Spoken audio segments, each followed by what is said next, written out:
Bueno, la verdad es que el tiempo que hemos tenido de alabanza me da un poco de cosa ahora romperlo con una dinámica así un poco más animada, ¿eh? Pero bueno, sabéis que a mí me gusta que todos participemos y así aprendemos todos, y yo el primero. Así que hoy vamos a estar estudiando en el Evangelio de Juan, en el capítulo 18. Marcos, el sonido es un poco raro, no sé qué le pasa. Suena así como la feria, ¿no? Suena como la feria. Bueno, vamos buscando en nuestra Biblia el capítulo 18 de Juan. Pero antes de continuar con el estudio de hoy, ¿alguien recuerda? Otro perrito piloto. Bueno, esto los extranjeros no lo saben, pero... ¿alguien recuerda qué estuvimos estudiando la última vez que yo me puse aquí delante? ¿Qué texto o qué...? Uy, Raquel, Juan 14, muy bien. No he traído caramelo, lo siento, Raquel, lo siento. Pero muy bien, Juan 14. En concreto, ¿recuerdas el texto? Yo soy la verdad y la vida. Ahí está. Muchas gracias, Raquel, por recordarlo. Bueno, no sé si recordáis, pero dijimos en ese momento que cuando Jesús dijo eso, yo soy el camino, la verdad y la vida, venía justo un poquito antes de darle malas noticias a sus discípulos. Bastante malas noticias. Había dicho que él se iba, había dicho que alguien le iba a traicionar, etc. ¿Vale? Xiomara, me alegro mucho de verte aquí. Te he echado de menos los estudios. Pues hoy vamos a saltar al capítulo 18, pero para entender mejor lo que va a ocurrir en el capítulo 18, tenemos que entender qué pasa entre el 13 y el 18. Entre el 13 y el 18. Así que vuestras Biblias, moverla hasta el capítulo 13, ¿vale? Y vamos a ver algunas cositas importantes que ocurren. Dejad el texto aquí en la pantalla del capítulo 18 porque volveremos en un momento, pero tenemos que entender el contexto. Bueno, lo que ha dicho Raquel, lo que vimos la última vez era el capítulo 14, donde Jesús había dado unas malas noticias a sus discípulos. ¿En qué contexto? ¿Dónde estaban? ¿Qué estaban? ¿En la feria? ¿Dónde estaban? ¿Quién recuerda? A ver, si alguien quiere decir algo, que levante la mano. Tenemos micrófonos tanto en los tres pasillos, así que... ¿Perdón? En la Santa Cena, exactamente. Estaban en un ambiente de recogimiento en la fiesta de la Pascua, en la cena principal de la fiesta de la Pascua, y justo en ese contexto es que Jesús empieza a comunicarles algunas cosas y en ese contexto da una serie de enseñanzas. Muy bien. ¿Qué más ocurre? ¿Qué más cosas ocurren en la cena, por ejemplo? A partir del capítulo 13. ¿Qué más cosas ocurren en la cena? Decidme. José, venga, ¿qué va a hablar? ¿Qué más? Sí.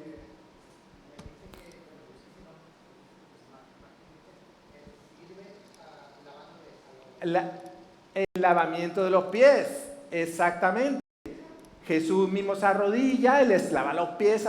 Eso ocurre esa misma noche, correcto. ¿Qué más cosas ocurren en esa noche? Les dice que uno de ellos, ahí está, o sea, que aquí quiere enseñar, que le dice que uno de ellos va a traicionarle, nuestro amigo Judas, famoso, uno de vosotros me va a traicionar. De hecho, Jack, ¿puedes poner la imagen de la cena, por favor? Mirad, si vamos al capítulo 13, ¿vale? ¿Alguien puede leer el versículo? A ver, ¿quién está por ahí? Alfonso, ¿puedes leer, por favor? Capítulo 13, versículo 1. Todos atentos. Estaba cerca la fiesta de la Pascua. Jesús sabía que le había llegado la hora de abandonar este mundo para volver al Padre. Y habiendo amado a los suyos que estaban en el mundo, los amó hasta el fin. Muy bien, fijaros qué interesante. Juan va a comenzar el capítulo 13, la parte de la historia del Evangelio, en el que va a llegar al final del plan de Dios para la salvación. Y dice Juan, versículo versículo 1, justo va a comenzar el capítulo 13, todos los acontecimientos de la Santa Cena, y dice, y Jesús, que sabía que acercaba el fin, y en esta traducción, la que ha leído Alfonso, el último verso que dice, y les amó hasta el fin. En la versión que yo estoy ahora, por ejemplo, leyendo, en la palabra dice, llevó su amor hasta el fin. Hoy pretendo que miremos un poquito ese amor que Jesús hasta el fin, nosotros podemos en nuestra vida. Y vamos de varias maneras diferentes. Muy bien. Lina, ¿puedes leer el versículo 2, por favor? Y cuando cenaban, como el diablo ya había puesto en el corazón de Judas Iscariote, hijo de Simón, que le entregase. ¿Está ahí? Espera un momento. ¿Podemos darle más volumen a ese micrófono, que yo no lo oigo por lo menos? Otra vez, Sabrina, por favor. Y cuando cenaban, como el diablo ya había puesto en el corazón de Judas Iscariote, hijo de Simón, que le entregase. ¿Sigo? Vale, ahí está bien. Ahí Juan nos hace un spoiler de lo que va a ocurrir después. Dice, ya Judas había puesto en su corazón, Satanás, el traicionar a Jesús. Hombre, Juan, ¿cómo se nota que no era director de cine? No nos digas ya el final, ¿vale? Pero bueno, está bien, porque ahora continúa. Y dice una serie de cosas. Abelina, ¿vas a continuar leyendo, por favor, hasta el versículo... Bueno, espera un momento, vamos a ver porque no quiero tomar mucho tiempo. ¿Puedes leer el capítulo 13, versículo 19, por favor?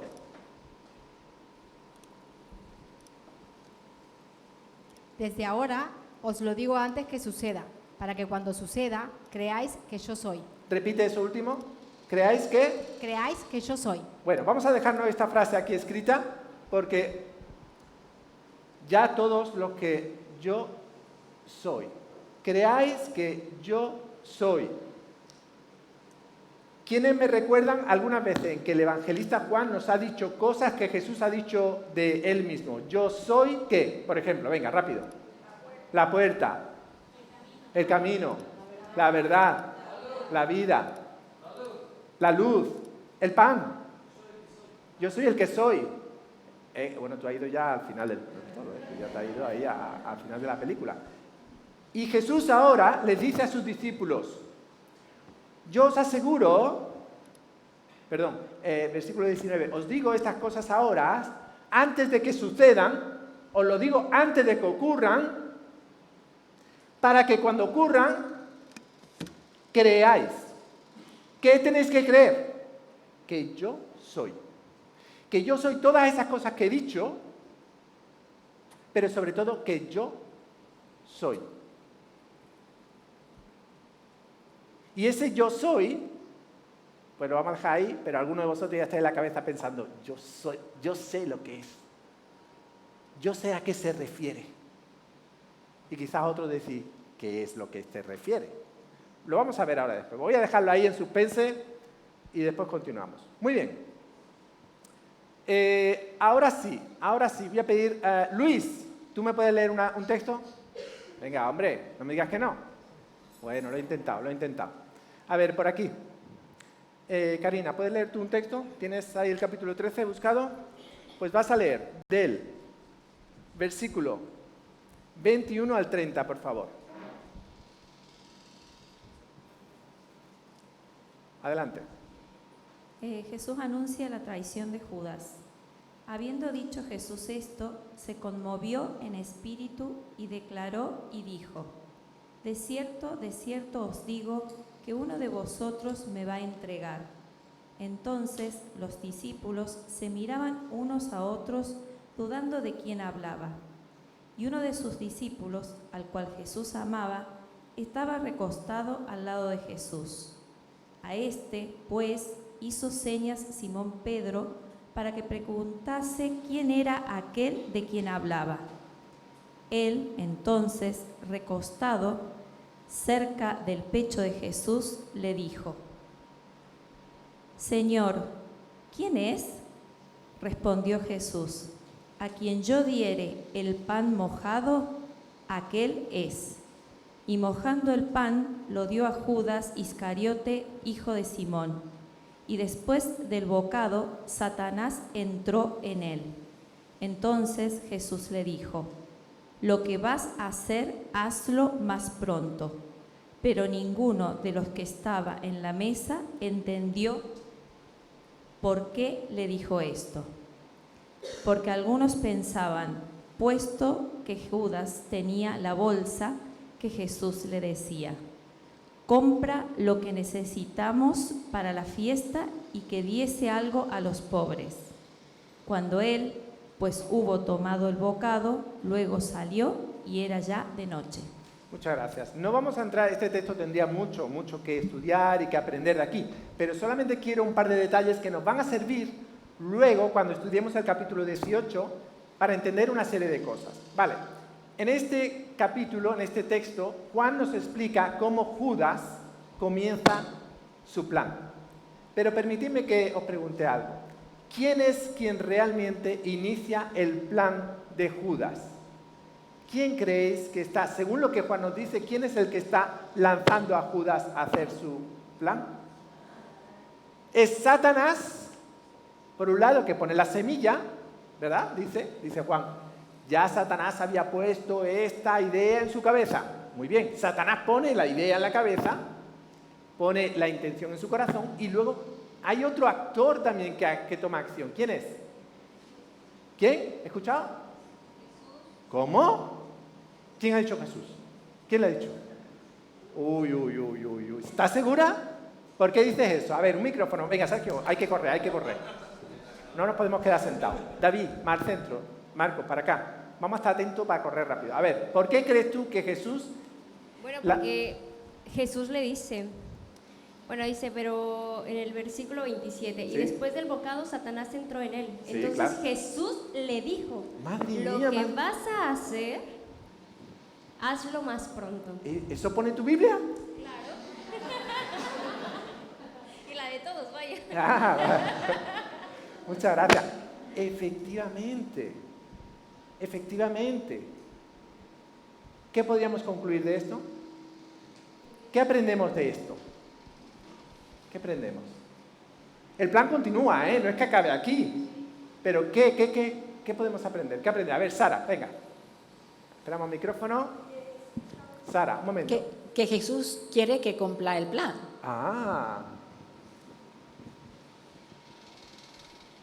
Jesús quiere cumplir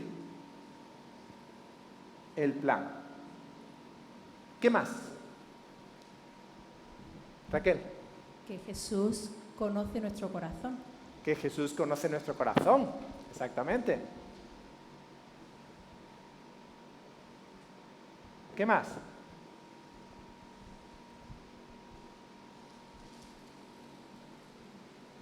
Voy a poner yo una. Que Jesús está al control. Jesús está al control. Jesús no deja las cosas al azar.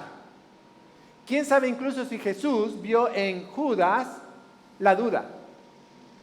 Y vio en Judas intenciones, sí las vio, las conoció. De hecho, Jesús ya había avisado al resto de los discípulos, alguien me va a traicionar.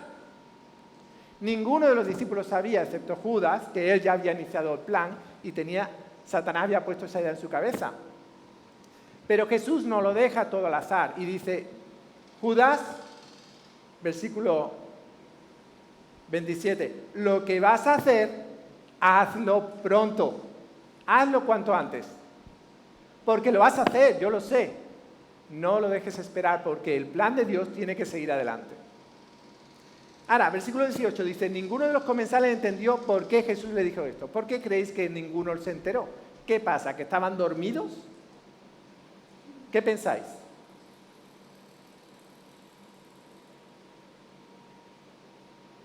Vito, que te veo, está ahí detrás de la columna. A ver, Raquel, espera el micrófono, venga. ¿Por qué crees que los demás discípulos no se enteran? Un momento, te voy a ayudar un poquito. Dice en el versículo 26, atento, Jesús le contesta al que estaba, a uno que le había preguntado, uno de los discípulos le pregunta, Señor, ¿quién es? El cotilla, este es el cotilla. ¿Quién es? Dímelo, ¿quién es? Y Jesús dice, atento, dice Jesús, aquel a quien yo moje el pan y se lo dé, ese es.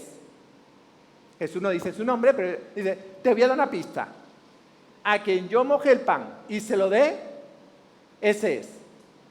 Aarón, muy listo no hay que ser. En el momento en que cogió el pan y se lo dio a Judas, ¿no? Ya está, blanco y en botella. Raquel, ¿por qué crees que los demás no se enteran? Porque yo creo que en el fondo ninguno creía capaz de que otro fuera a traicionar a Jesús. Bueno, es una buena explicación. O sea que ellos, los discípulos de Cristo, están escuchando a Cristo decir una cosa y dicen, no, Cristo está equivocado. Jesús, tú no sabes lo que dices. Nosotros conocemos bien a nuestra gente, a nuestros hermanos. Hombre, Jesús está equivocado. Será otro, pero entre nosotros no. Nosotros somos tus discípulos. ¿Cómo uno de nosotros te vamos a traicionar? Tú estás equivocado, Jesús. ¿Puede ser? ¿Qué otra explicación encontráis? A ver, Felipe. ¿Esperamos el micrófono? En los versos siguientes dice que como Judas tenía la bolsa, pensaba que Judas tenía que ir a comprar algunas cosas para la fiesta, entonces por eso quizás no estaban tan relacionados con esa conversa paralela que estaban teniendo. Puede ser. ¿Sabe lo que, según dice Felipe? Pues puede ser, Pamela por aquí, puede ser que dijeran, hombre, no, Judas, lo que le ha dicho Jesús, es que Judas haga su tarea. Hombre, Judas tiene sus tareas y no es malo Judas, sino que él va a hacer sus tareas y le encuentran una explicación alternativa a lo que Jesús ha dicho. ¿No? Tiene una explicación alternativa. Pamela, ¿qué explicación le puedes encontrar tú? Es que no sé si todos se enteraban de todo. O sea, dice que uno de ellos, el discípulo a quien Jesús amaba, estaba a su lado y Simón Pedro le hizo señas a ese discípulo para preguntarle a quién se refería.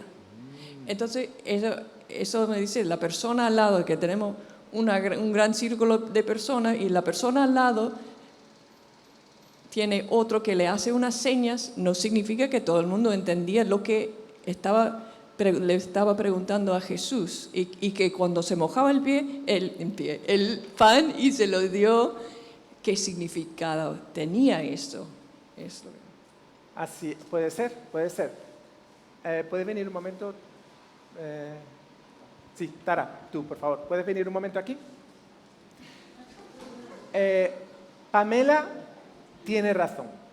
Lo más seguro es que ninguno de los que estaban allí se enteraron de lo que Jesús dijo en el versículo que acabamos de leer. Mirad, he buscado esa imagen porque es una de las pocas imágenes que representan bien cómo fue la cena en la Pascua, la última noche de Jesús.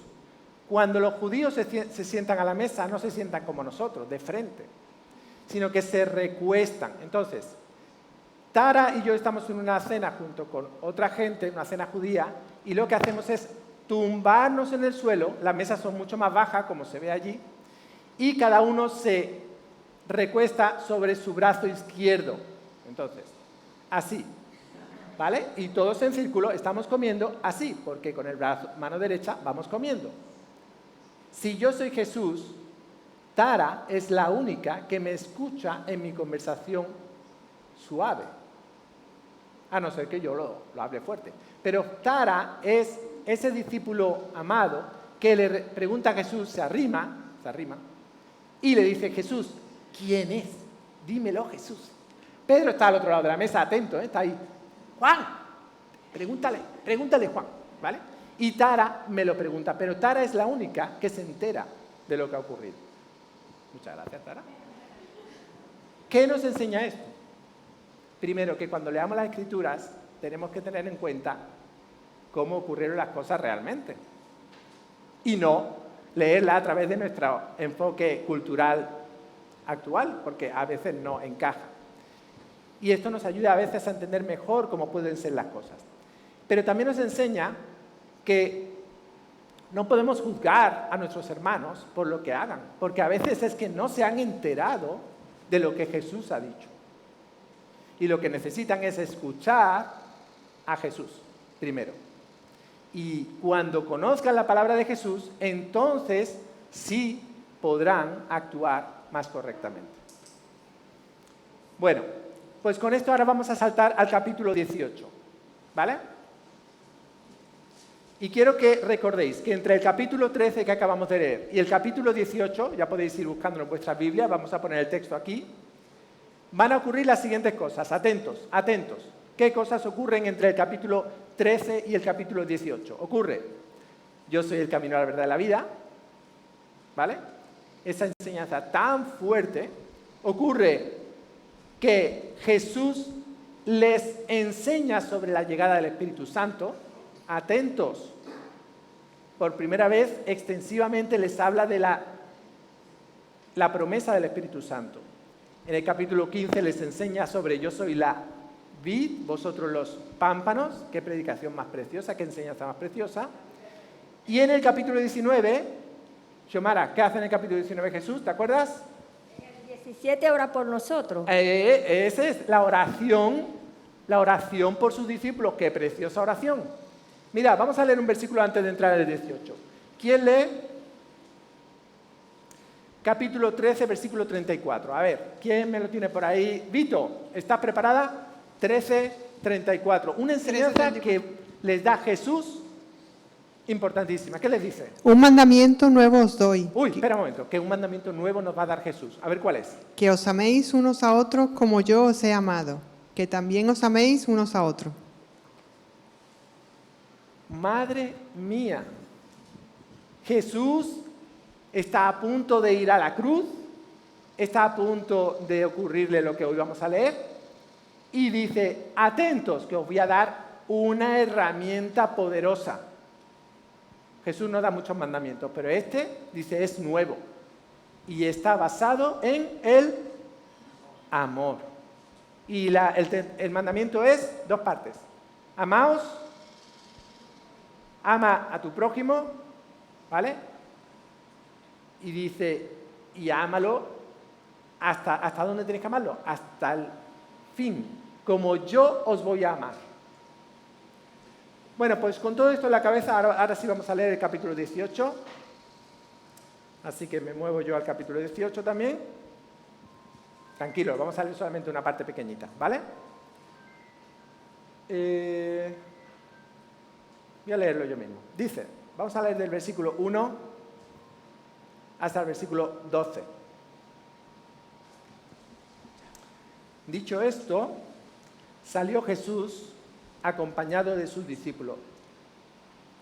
Pasaron al otro lado del torrente Cedrón y entraron en un huerto. Este lugar era bien conocido de Judas, el traidor, ya que Jesús acudía frecuentemente a él con sus discípulos. Así pues, Judas tomó consigo un destacamento de soldados y guardias puestos a su disposición por los jefes de los sacerdotes y los fariseos y se dirigió a aquel lugar. Además de las armas, llevaban antorchas y faroles. Jesús, que sabía perfectamente todo lo que iba a sucederle, salió a su encuentro y les preguntó, ¿a quién buscáis? Ellos le contestaron, a Jesús de Nazaret. Jesús les dijo, yo soy. Judas, el traidor, estaba con ellos. Al decirle Jesús, yo soy, se echaron atrás y cayeron en tierra. Y Jesús les preguntó otra vez, ¿a quién buscáis? Ellos repitieron, a Jesús de Nazaret.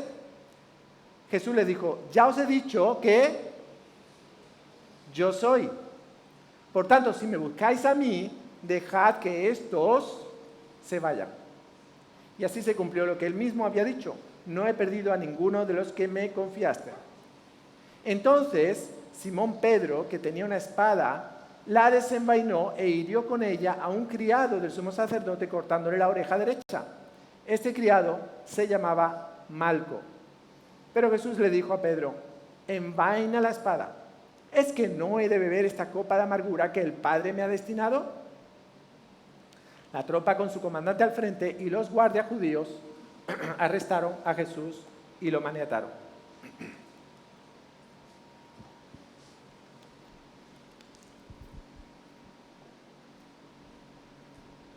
Muy bien, versículo 1. Dicho esto, salió Jesús acompañado de sus discípulos.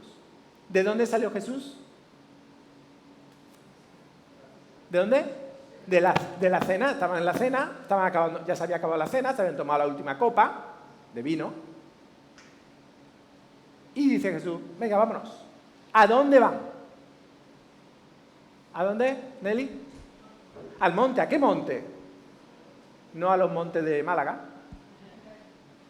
Se van a otro monte. A ver, por favor, Jack, atento. Vamos a la primera imagen, por favor, del monte de Getsemaní. Porque Juan no nos lo dice, pero sabemos que es Getsemaní, el huerto de Getsemaní donde se están dirigiendo. De hecho, Juan nos dice otro dato. Dice que pasaron al otro lado del torrente Cedrón y entraron en un huerto. Mirad. Esta es la ciudad de Jerusalén, todo esto de aquí, ¿vale? De hecho, en el monte Moriah es donde está el templo de Herodes, y lo que hace Jesús con sus discípulos después de la cena es salir de la ciudad y atraviesa hacia el monte de los Olivos, donde se encuentra el huerto de Getsemaní. Pero Juan nos dice que para llegar ahí tiene que atravesar un arroyo. ¿Qué arroyo es ese? El Cedrón, el torrente del Cedrón. Mirad, no vamos a entrar mucho porque se podría hablar mucho de este torrente. Ocurren muchas cosas en el Antiguo Testamento en este torrente, donde algunos reyes reformadores, algunos reyes de Israel queman a los ídolos para intentar volver a la palabra de Dios. Lo hacen en este torrente. Pero hay una cosa que sí me gustaría recalcar, porque yo creo que por ese motivo Juan nos los está mencionando, el evangelista Juan. Bastantes años antes de que Jesús pasara por ahí, los sacerdotes hicieron una pequeña construcción para lograr algo que era pues bastante práctico. En la fiesta de la Pascua especialmente, era una fiesta donde se sacrificaban muchos corderos. De hecho, unos años después se hizo un censo de corderos sacrificados durante la Pascua, y en ese censo que ocurrió unos años después se sacrificaron, ¿sabéis cuánto? A ver, ¿quién me dice una idea del número? Venga, ¿quién da? ¿Quién da más? ¿1000? ¿Quién da más? ¿Más? ¿Cuánto? Venga, di un número. 3000. ¿Quién da más? 1.000.000. ¡Guay, te has pasado! Te has pasado, pero no tanto. 264.000 corderos. Bueno, quiero que entendáis, de cada cordero se espera que salga toda la sangre, y parte de esa sangre se rocía sobre el altar, ¿vale? ¿Os podéis hacer una idea de la cantidad de sangre que chorreaba del altar?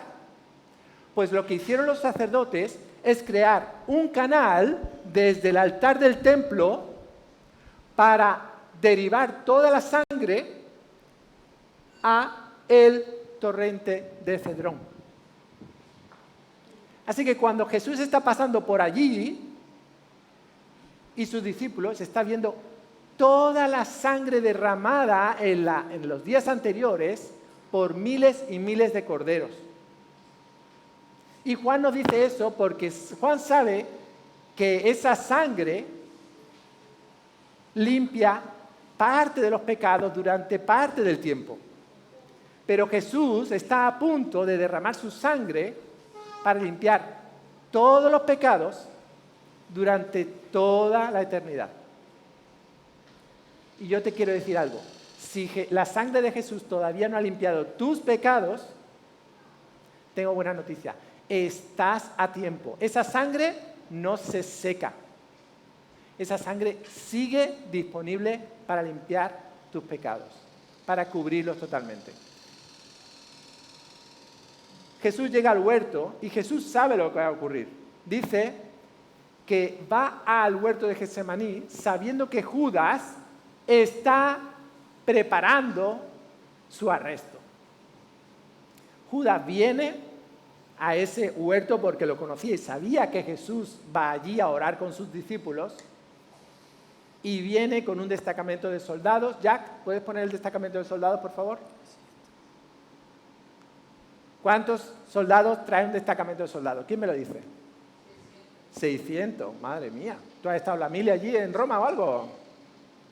600 soldados. La verdad es que la palabra que utiliza el evangelista Juan es speria o algo así.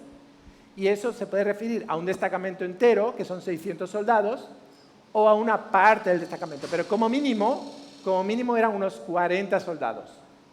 Esa palabra se utiliza para varios números y puede ser como mínimo 40. ¿Qué quiero decir con esto? Que los romanos, los judíos, iban a buscar a Jesús, que nunca ha dado imagen de violencia, con un gran grupo de soldados, porque tienen miedo. ¿De qué? ¿De qué creéis que pueden tener miedo?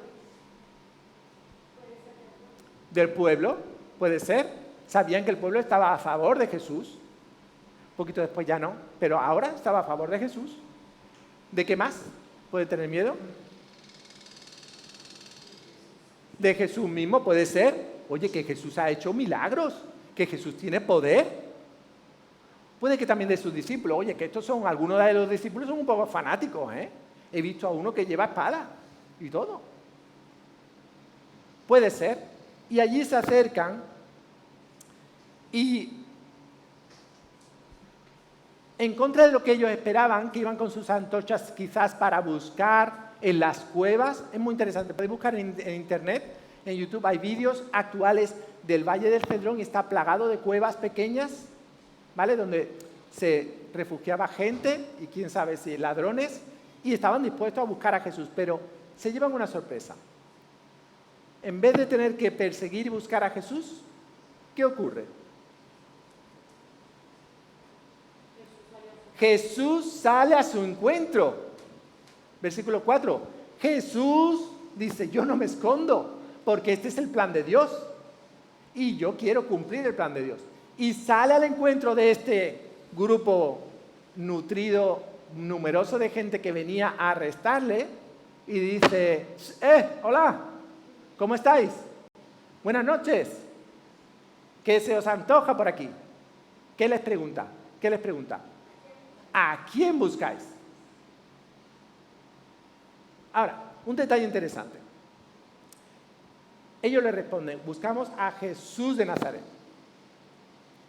¿Y cuál es la respuesta primera de Jesús? Jesús responde de dos maneras. La primera, ¿qué es? ¿Qué dice Jesús? Yo soy. ¡Wow!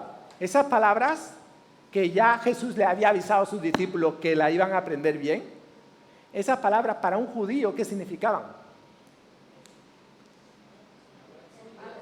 Yo soy es Yahvé. Es como se presentó Jehová ante las naciones, ante el faraón. Yo soy. Y ahora Jesús dice, yo soy. ¿Buscáis a Jesús de Nazaret? Yo soy.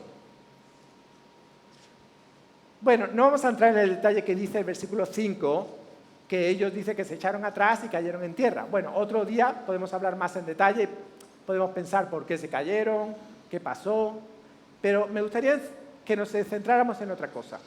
Jesús dice en el versículo 17 que hace algo interesante. ¿Qué hace? En el versículo 7, perdón. ¿Qué hace? Que le vuelve a preguntar el qué, otra cosa, ¿no?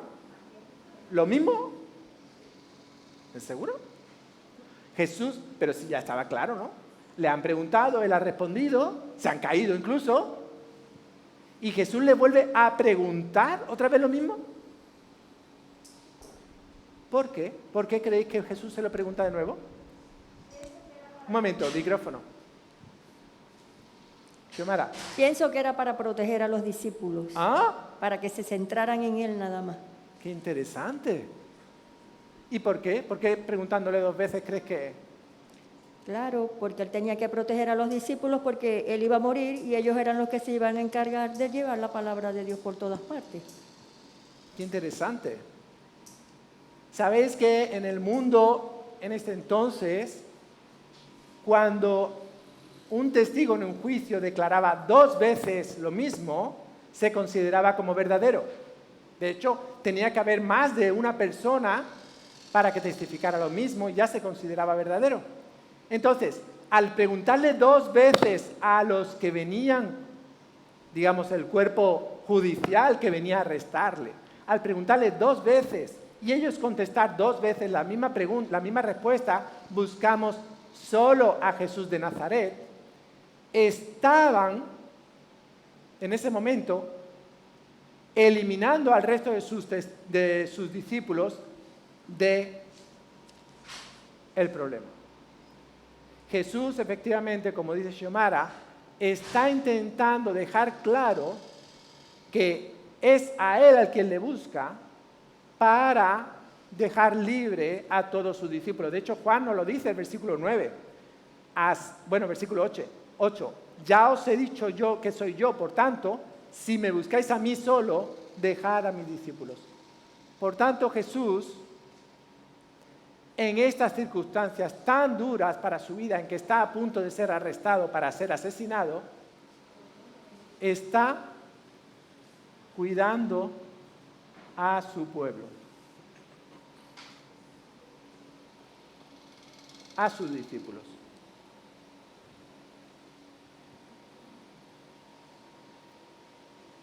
Porque él, como hemos dicho un par de capítulos antes, versículos antes, Jesús había estado orando al Padre: Señor, a estos protégelos, cuídalos.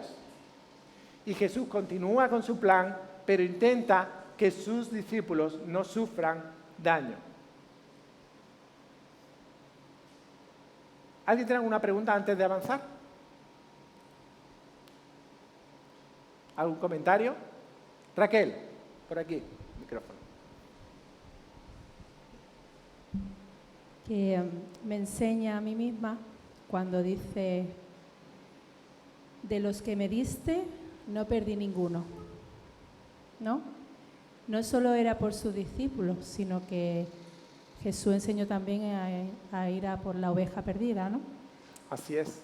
Y una responsabilidad muy fuerte para cada uno de nosotros, para mí, el que, pues eso, que no se pierda nadie de los que esté alrededor mío. Amén, amén.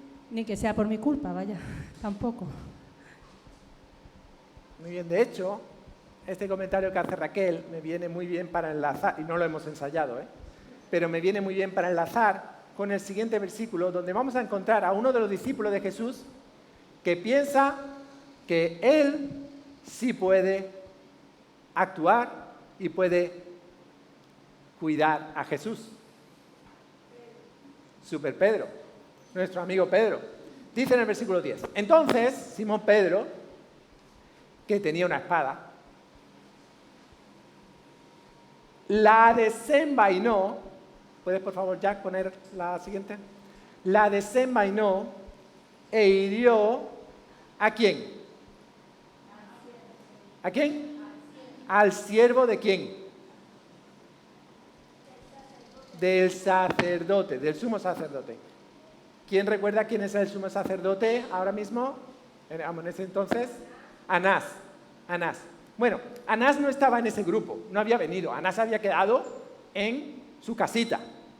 No quería mezclarse allí, por algún motivo. Pero Anás hace una cosa. Anás llama a uno de sus criados, a uno de sus esclavos, y le dice: Malco, despierta, ven para acá. Malco hace así. ¿Qué quieres, Anás? ¿Qué mutar de hombre? ¿Qué quieres? Dice: mira, vas a hacer una cosa. Voy a enviar a un grupo de gente a detener a alguien, a un tal Jesús. Te sonará su nombre. Quiero que vayas con el grupo porque quiero que me lo cuentes todo con pelos y señales. Coge tu móvil y lo grabas todo. Quiero saber lo que ha ocurrido. Malco, que por cierto, es un nombre árabe.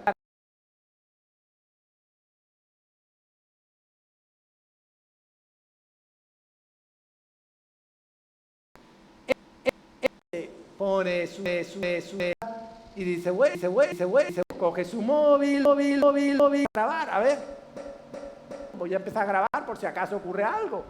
Y llega al huerto y dice, uy, espera, que esto se pone emocionante.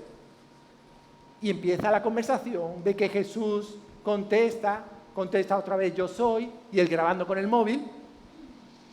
Y cuando está más emocionado, de repente siente un dolor en la oreja derecha tremendo. Se la acababan de cortar. ¿A alguien aquí le han cortado la oreja derecha alguna vez? ¿Nadie? Pero Alfonso se ha cortado el dedo esta semana, cortando queso. Enséñanos el dedo, Alfonso. ¿Te ha gustado la experiencia, Alfonso? Pues imaginemos lo que es que nos corten una oreja. Malco no estaba esperando eso. ¿Sabe también por qué no? Porque Malco había escuchado que los seguidores de Jesús eran buena gente. No se ha escuchado que sean ni violentos ni nada. Dice, pero ¿cómo ha sido esto? ¿Que un discípulo de Jesús me ha hecho daño? ¿Cómo puede ser? Si son buena gente, si dicen que aman a Jesús, que siguen a Jesús, que acaba de enseñar, me parece que ha enseñado algo de que amemos unos a otros. Y ahora viene un discípulo de Jesús y me corta una oreja.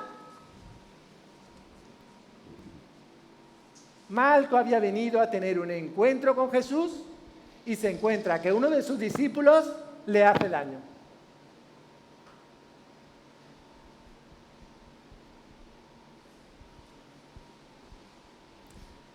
Antes de continuar, ¿qué pensáis de nuestro amigo Pedro? Venga, no os cortéis, criticadlo. Sí. Es impulsivo.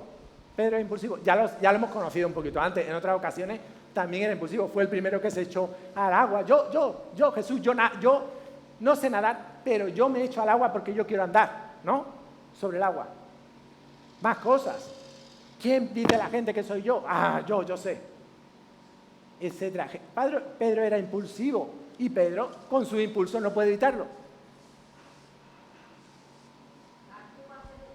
Actúa antes de pensar. Bueno, esa es la definición de impulsivo, ¿no? Se deja llevar por el impulso, por sus emociones quizás, por sus ideales que quizás no eran malos. Es decir, Pedro había escuchado un ratito antes que Jesús le decía, Pedro, antes de que cante el gallo, me vas a negar 3 veces. ¿Y sabes qué pasó por la cabeza de Pedro ahora? Yo no voy a negar a Jesús ahora. Aquí vienen a detenerle, pero yo no le niego. Yo saco mi espada y ataco. ¿Qué no estaba teniendo en cuenta Pedro? Raquel. Un momento, Marcos. Raquel.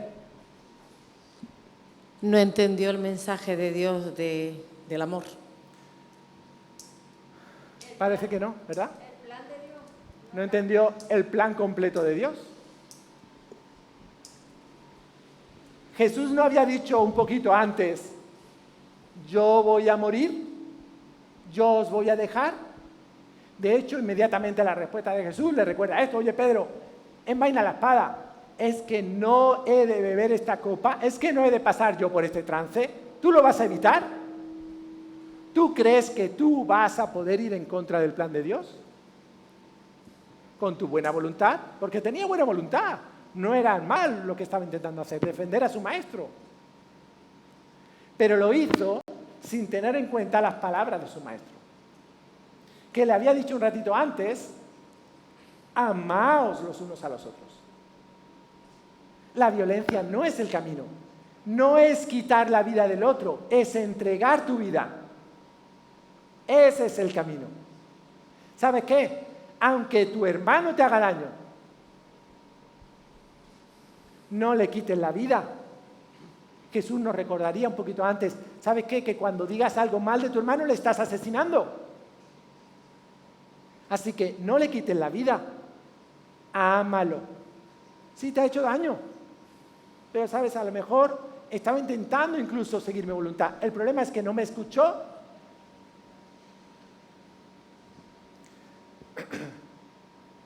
¿Qué creéis que le contaría Malco a Anás cuando llegó a casa?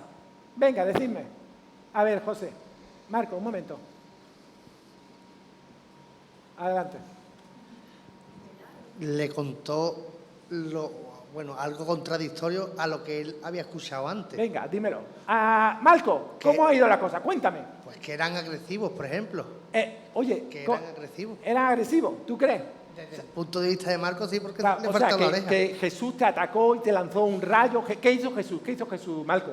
Jesús pues paró a Pedro, diciéndole que guardara la espada. Claro, lo que no nos cuenta Juan, pero otros evangelistas sí nos cuentan, es que Jesús hizo algo más. ¿Qué hizo Jesús?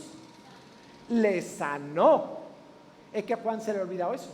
Pero si leemos otros evangelistas, sabemos que Jesús le levanta a Malco, le dice, ven Malco, ¿tú querías tener un encuentro conmigo? Aquí lo vas a tener. ¿Te han hecho daño? Yo te sanaré. ¿Estás confundido? Yo te voy a amar. Y ahora vas y lo cuentas. Ahora vas y le cuentas a Anás que yo te he sanado, que yo te he defendido, que yo te he levantado.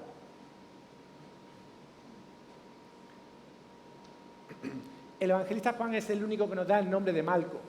Los otros evangelistas no lo ponen. ¿Quién sabe si Juan conoció a Malco después, personalmente? Y le dijo, oye Malco, cuéntame cómo te sentiste. No sabemos si Malco después entregaría su vida a Cristo, no lo sabemos. Pero tuvo un encuentro con él. Y ahora él tenía que decidir qué hacer con lo que había experimentado de Jesús. Y yo te pregunto a ti, si tú tienes un encuentro con Jesús, ¿qué vas a hacer al respecto? Si Jesús está dispuesto a sanarte, con su sangre a cubrir tus pecados, a levantarte, ¿qué vas a hacer tú al respecto? ¿Le vas a entregar tu vida a Él? Porque si no lo haces, tu vida va a continuar como antes. Y Cristo quiere transformar tu vida. Mientras el grupo de alabanza va saliendo, porque tiene preparada una canción que va a compartir con nosotros.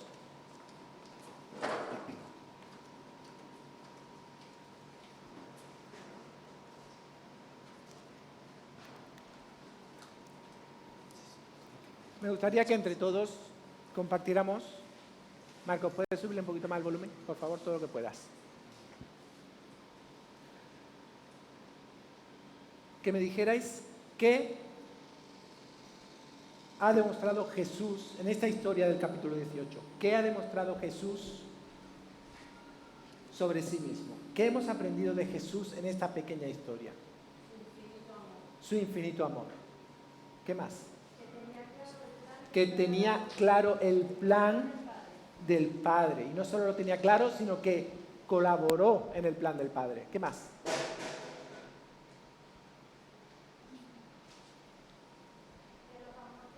Que los amó a sus discípulos hasta el fin y también los protegió hasta el fin. A mí esa historia me demuestra el dominio propio de Jesús. ¿Sabéis que Jesús podía haber lanzado un rayo del cielo que fulminara a toda esa gente? Pero Jesús dominó a sí mismo, se dominó por amor a ti y a mí. Y Jesús también demuestra ahí su obediencia al Padre. Jesús obedece al plan que tenía Dios para él. Fue obediente hasta la muerte y después, y fue una muerte de cruz. Así que yo doy gracias a Dios por este texto del Evangelio de Juan, que nos enseña tanto. Y ahora, mientras que escuchamos la canción, me gustaría que todos estemos pensando cómo esto afecta a mi vida. ¿Qué significa esto para mi vida? No piense en el de al lado, no piense en el otro. ¿Qué te habla Dios a ti hoy a través de esto que hemos estudiado? La palabra de Dios no puede volver al vacío, así que ¿qué fruto va a tomar en tu corazón?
tinieblas.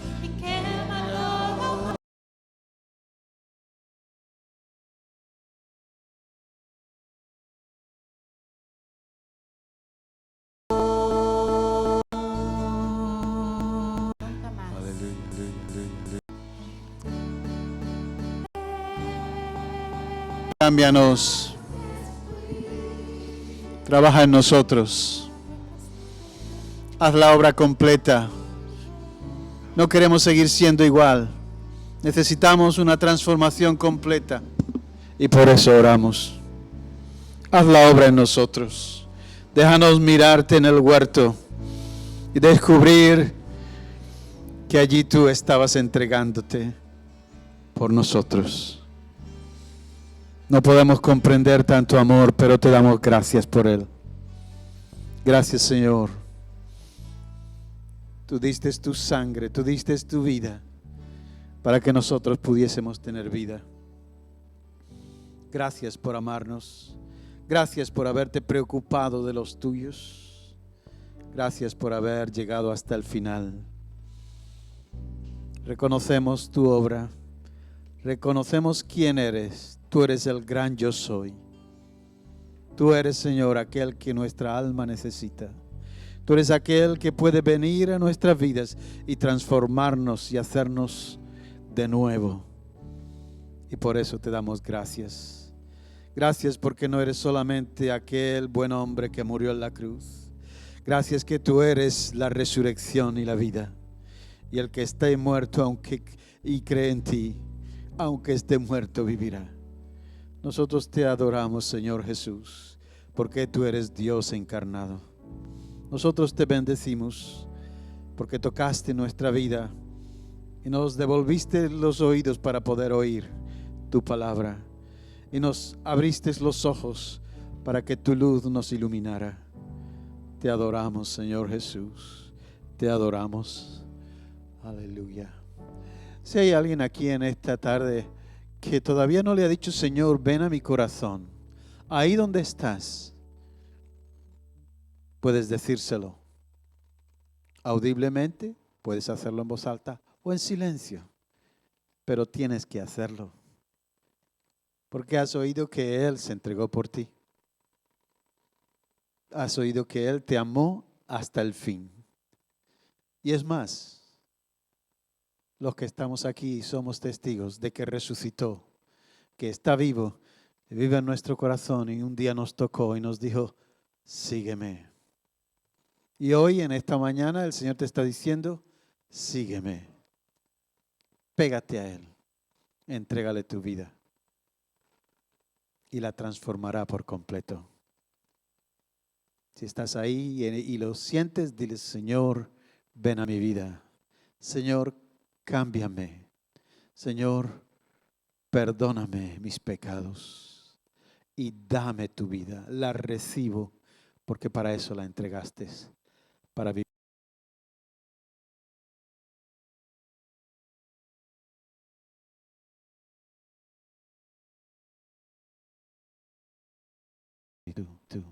Tú. Y amén. No. Y poder orar contigo. Ahora vamos a terminar. Si hay alguna persona que necesita oración, pues al terminar puede pasar por aquí. Vamos a orar por aquellos que están en problemas, en dificultades, en necesidades. Creemos en el poder de Dios y en el poder de la oración. Y si no, pues vamos a salir y vamos a saludarnos y vamos a tener compañerismo unos con otros y gozarnos en su presencia, compartiendo los unos con los otros. Nos ponemos de pie y terminamos en oración. Gracias, Señor. Gracias otra vez. Te hemos alabado, te hemos adorado. Hemos oído lo que tú hiciste por nosotros. Y descubrimos que es verdad que tú sigues amándonos. Cada mañana cuando nos levantamos descubrimos que tu amor se ha renovado. Porque tu palabra dice que tú renuevas cada mañana tus misericordias. Gracias por este día. Rogamos que continúe con nosotros durante todo este día. Y durante esta semana, Señor, pedimos que tu paz, tu bendición, tu gracia nos acompañe. Ayúdanos a caminar cerca de ti en el poder de tu Espíritu, ahora y siempre. Amén y amén. Que Dios les bendiga y tengan una buena semana en el Señor.